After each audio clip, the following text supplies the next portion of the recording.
Hi అండి అందరికీ. ఈ వీడియోలో అయితే శనగపప్పు బూరెలు తయారీ విధానాన్ని అయితే చూసేద్దాం. ముందుగా మేమైతే 1 అవర్ పాటు 2 కప్స్ శనగపప్పుని నానబెట్టి ఉంచుకున్నాం. సేమ్ కప్పుతోనే మేమైతే షుగర్ని కూడా తీసుకుంటున్నాం. 1 కప్కి 1 కప్పు షుగర్ అయితేనే మంచి టేస్ట్ వస్తుంది.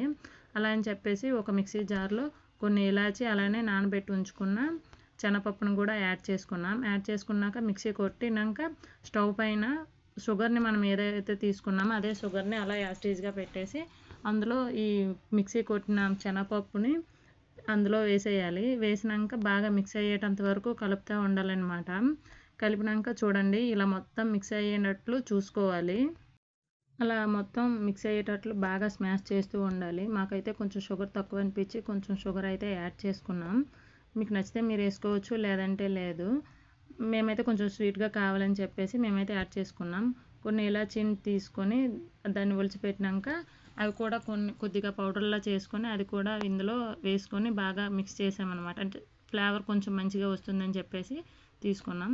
అలానే నెయ్యి కూడా మీకు ఆప్షనల్, మీకు నచ్చితే వేసుకోవచ్చు, లేకపోతే లేదు. మేమైతే 2 స్పూన్స్ నెయ్యి వరకు వేసుకున్నాం, టేస్ట్ బాగుంటుందని చెప్పేసి. అది చల్లారినాక ఇలా రౌండ్ బాల్స్లా చుట్టుకున్నాక చూడండి, వేడిగా ఉంటే మంచిగా రౌండ్గా బాల్ రాదు కదా అని చెప్పేసి చల్లగా అయినాక మేమైతే బాల్లా చుట్టుకున్నాం. తర్వాత బూరెల పూర్ణం కోసం అని చెప్పేసి 1 అవర్ పాటు గ్లాసుడు మినపప్పు అలానే గ్లాసుడు బియ్యం తీసుకొని నానబెట్టినాక దాన్ని మిక్సీ కొట్టేసి ఇలా పూర్ణంలా తయారు చేసుకున్నాం. అందులో షుగర్ నచ్చితే యాడ్ చేసుకోవచ్చు, లేదంటే లేదు. మేము ముందుగానే షుగర్ కొంచెం ఎక్కువగా తీసుకున్నాం కానీ చాలా తక్కువగానే తీసుకున్నాం. తర్వాత ఇలా ఒక్కొక్కటిగా ఆయిల్లో బూరెలు వేస్తూ ఉంటే చూడండి, బూరెలు అయితే రెడీ. శనగపప్పు బూరెలు మీలో ఎంతమందికి ఇష్టం?